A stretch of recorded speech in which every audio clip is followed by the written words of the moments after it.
Bago tayo magpatuloy sa ating walang kwentang kwento ay shoutout muna sa ating mga bagong subscribers dyan, at sa patuloy na sumusuporta sa aking channel.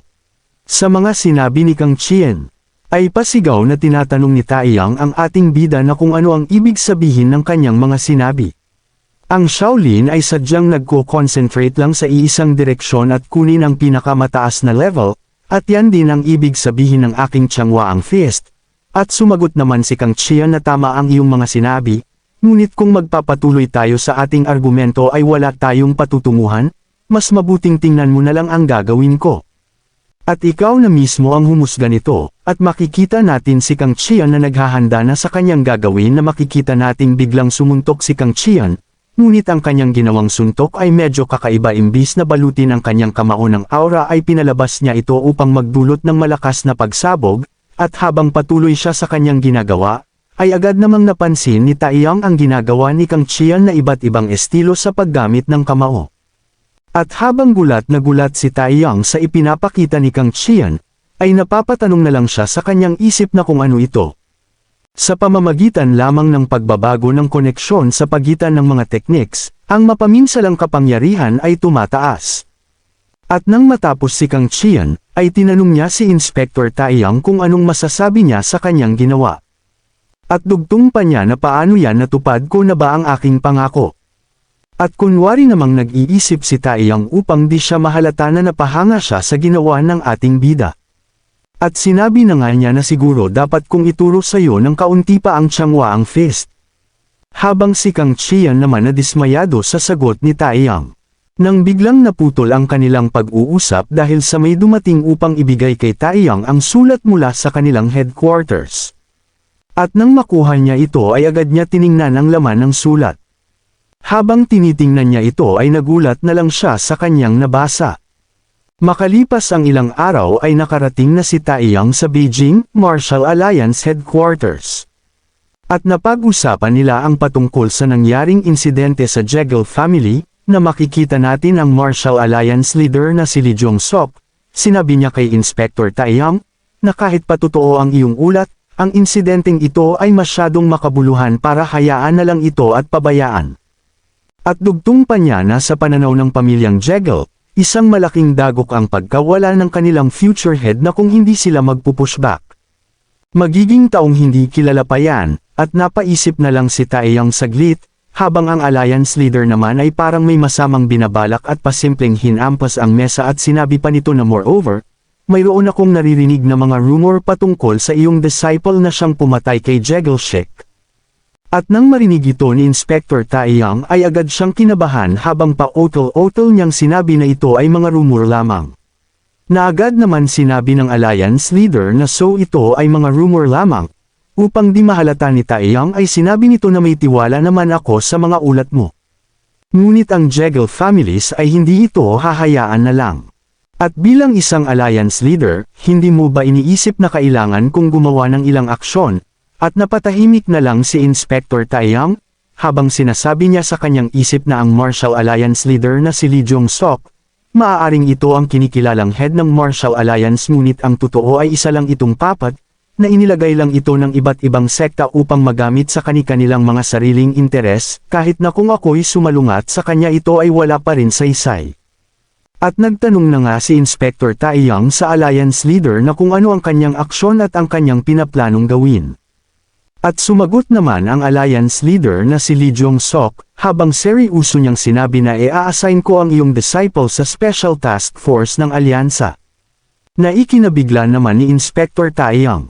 Ang Special Task Force na sinabi ng alliance leader, ay ang nagsisilbing training ground para sa younger generation ng mga iba't ibang sekta. Bilang opisyal, ito ay para sa pagsasanay, ngunit ang katotohanan, ito ay kung saan ang mga sekta ay ipinapadala ang kani-kanilang mga disipulo, upang i-handle ang mga gawain nila na hindi nila kayang ayusin ng kanilang sarili, at para gamitin sila bilang bihag upang itago ang isa't isa. At kung ipapadala ang isang batang martial artist na kumonsumo ng blood demon essence doon, ang iba ay nanaisin sumagpang na parang gutom na mga lobo sa kanilang biktima. At kung mayroon anumang mga faction na kasama na may sama ng loob laban sa kanya, ngunit agad siyang napatigil dahil nagsalita ang alliance leader na mayroon pang isang bagay, at gusto ko na ikaw ang mag-take ng command sa task force na iyon. Naikinabigla naman ni Inspector Taeyang at habang tinatanong niya ang alliance leader na kung bakit siya ang kanyang pinili. At sumagot naman si Lee Jong-sok na tinanong niya si Inspector Taeyang na kung ayaw mo ba. Naagad naman sinabi ni Taeyang na hindi naman sa ganon, at sinabi niya na ito ay isang karangalan para sa akin, ngunit hindi ba't ang posisyon na ito ay kadalasan ang humahawak sa pamamagitan ng isa sa top 10 martial artist. Na kahit ang kasalukuyang commander ng task force, na si Julyeong Jolgam, ay isa sa nangungunang 10 martial artist. At sumagot naman ang alliance leader na sinasabi mo ba na dapat ang magiging task force commander ay magmumula sa top 10 martial artist. Na kahit si Namgang Chang, dapat ay magre-retiro na sa lalong madaling panahon. Kung ihahambing ang generational gap ay nagiging mas malawak. Sa sinabi ng alliance leader, ay agad na unawaan ni Inspector Taeyang ang gustong sabihin ng alliance leader, habang iniisip niya na isa lang itong panggugulo at dahilan. Para sa malaking planong pagtapon kay Chian-shik upang maihalo, dahil siya lang ang nakakaalam ng lahat at kung hindi ito mawawala ay magdudulot ito ng malaking gulo. At gusto ng mga ito na ako ang maglinis nito, na kahit na anong mangyari ang sisi ay mapupunta sa akin. At dugtong pa ni Taeyang na ang taong ito ay napakatuso. Habang ang alliance leader naman ay sinabihan niya si Inspector Taeyang na kapag si Namgang Chang ay nakabalik na mula sa Hanan, i-hand over niya na ang pamamahala sa iyo. Dapat ay maging handa ka na, at nagtataka namang nagtanong si Inspector Taeyang sa alliance leader na si Lee Jong-sok, na kung ano ang ginagawa ni Namgang Chang sa Hanan. At sumagot naman ang alliance leader na may mga rumors na ang mga labi ng demonic cult ay lumitaw doon. Sumagot naman si Inspector Taeyang na kung ang mga ito ay mga remnants o mga labi lamang, ay hindi na dapat ang matandang katulad niya na pumunta ng personal para doon. At sumagot naman ang alliance leader na mayroon din mga ulat na may mga jiangshi na lumitaw. Naikinabigla naman ni Inspector Taeyang ang patungkol sa jiangshi, at sinabi din ng alliance leader na sa ngayon ito ay mga poison jiangshi. Kaya si Namgang Chang ay pinayagang dalhin ng first squad ng task force upang e-eliminate ang mga ito. Habang gulat na gulat naman si Inspector Taeyang sa kanyang narinig dahil ang first squad pa mismo ang dinala ng commander ng alyansa na mayroong isang malakas na batang martial artist katulad ng ating bida, at sinabi pa ni Taeyang na kung ang first squad ang dinala niya, ibig sabihin. At sumagot naman ang alliance leader na oo, ang batang iyon ay kabilang sa kanila. Dumako naman tayo sa ibang lokasyon sa lugar ng Hanan. Na may makikita tayong maraming bangkay ang nakakalat, at may isang taong nanginginig sa takot at makikita natin ang isang nakakatakot na nilalang na siyang sanhi sa maraming bangkay na nagkalat sa buong paligid at ang taong nanginginig at desperadong sumisigaw para sa kanyang buhay, at pinapaalis niya ito. Ngunit sa kanyang ginawa ay kinagat lang ang kanyang leeg hanggang siya ay mamatay, at nilantakan na nga ang bangkay ng lalaki na parang isang gutom na lobo, ay bigla na lang napatigil ang mukhang zombie na nilalang, na makikita natin ang isang mabilis na atakeng papalapit sa katawan ng nilalang at mabilis lang ito na iwasan. Ngunit nahagap pa rin ang isang braso nito, at makikita natin ang isang matandang lalaki na siyang dahilan sa pagkaputol ng kanang braso ng nilalang. Ito pala ay walang iba kundi ang isa sa top 10 martial artist, at ang commander ng Special Task Force ng Alyansa na si Namgang Chang, at sinabi pa nito na ang demonic cult bastards na mga ito ay gumawa na naman ng mga halimaw.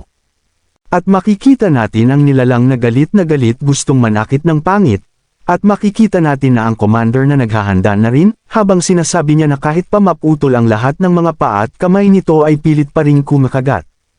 Na makikita natin ang mabilis na atake ng commander na dahilan upang humiwalay ang ulo nito sa katawan, sabay tusok sa ulo ng nilalang, at habang ginagawa niya ito ay sinabi niya na sa totoo lang katulad ng pangalan nito, na walang humpay peren hanggang dulo. At makikita natin na tinatanong ng commander ang kanyang kasama na kung ilan pa ang natitirang poison jiangshi.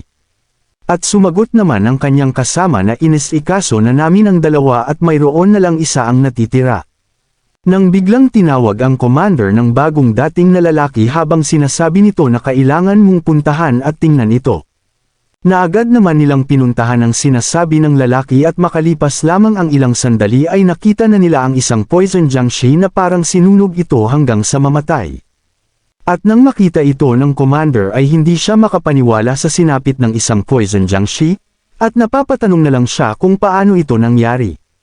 Ngunit agad namang pumasok sa kanyang isip kung sino ang may gawa nito, at sinabi niya na ito ay kagagawa ng batang iyon, na ikinagulat naman ng kanyang kasama habang binabanggit niya ang pangalang Sang Yonrin. At sumagot naman ang commander na oo, at sinabi pa ng commander na ang pag-asa ng martial world na maaaring masira ang top 10 master system na tumagal na ng ilang dekada.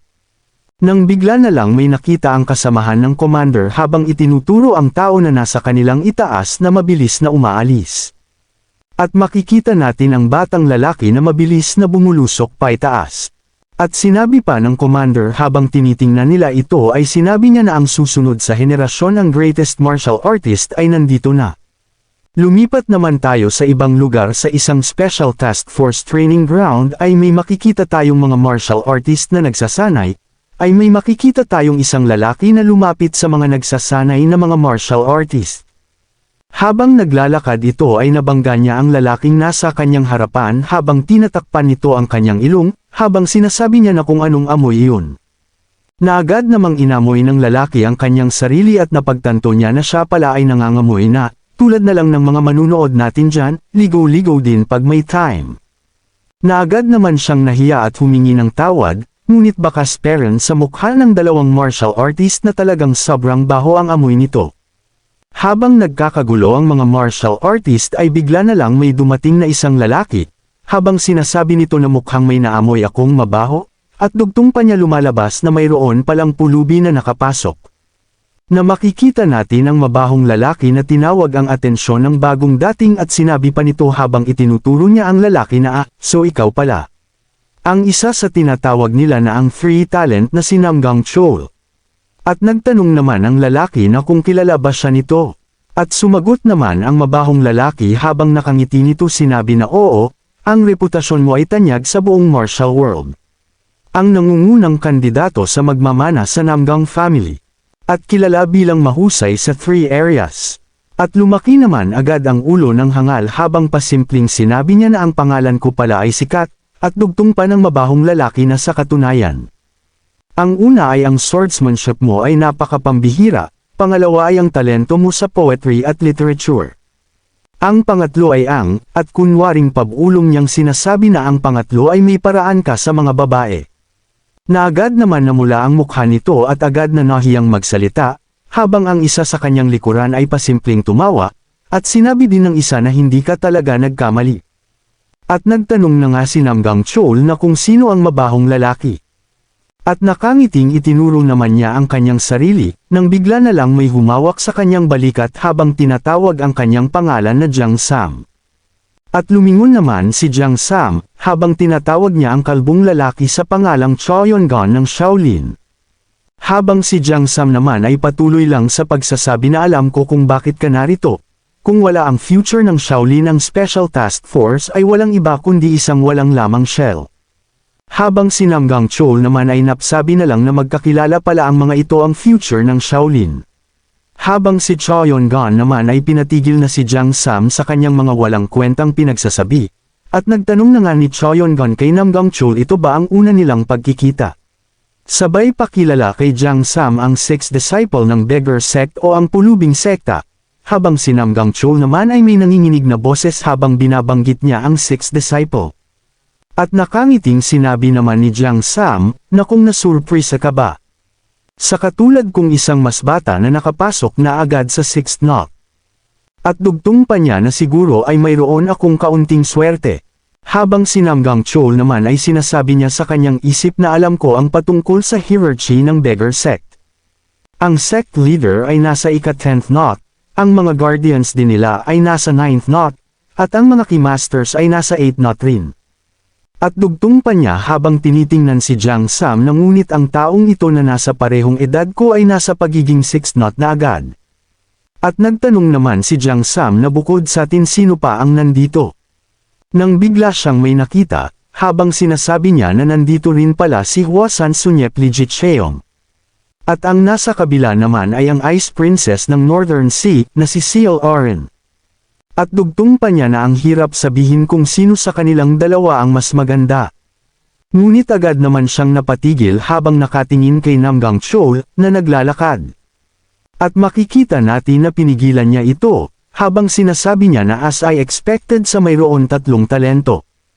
Na agad namang ipinagtaka ni Namgang Chol, at bigla rin napatigil si Jiang Sam sa kanyang pang-iinis kay Namgang Chol, dahil tinawag siya ni Choyon Gon, at tinatanong siya nito kung kilala ba niya ang taong paparating, at makikita natin ang ating bida na si Kang Qian, at nagtanong din ng mga martial artist, kung sino ang ating bida, at ngayon lang din nila ito nakita.